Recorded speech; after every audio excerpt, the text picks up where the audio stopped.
رمضان كريم وأنت مدعو على الإفطار. إذا وجدت بيتي في الدمار وعادت أمي من الطابور بخبز وقلب مكسور.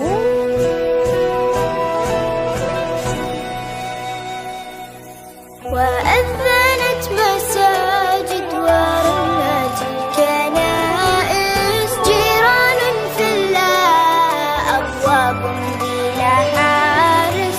ووصلت مراكب الموت إلى أرض الأحلام دون أن يصبح الأطفال قضية رأي عام. سيد الرئيس أنا لا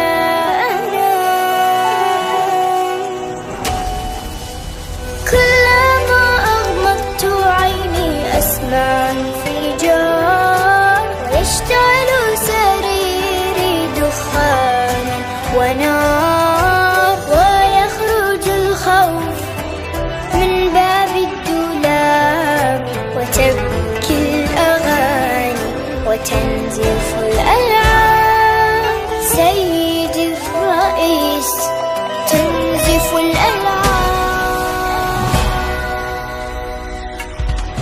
سيد الرئيس نحن الهاربون، نحن المبعدون، نحن المذنبون، نحن المتهمون بالعبادة، بالعبادة،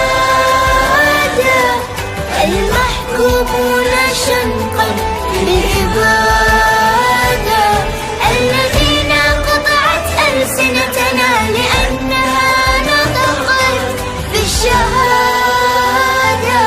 بالشهادة. سيدي الرئيس سنفطر في القدس عاصمة فلسطين يكتبها رب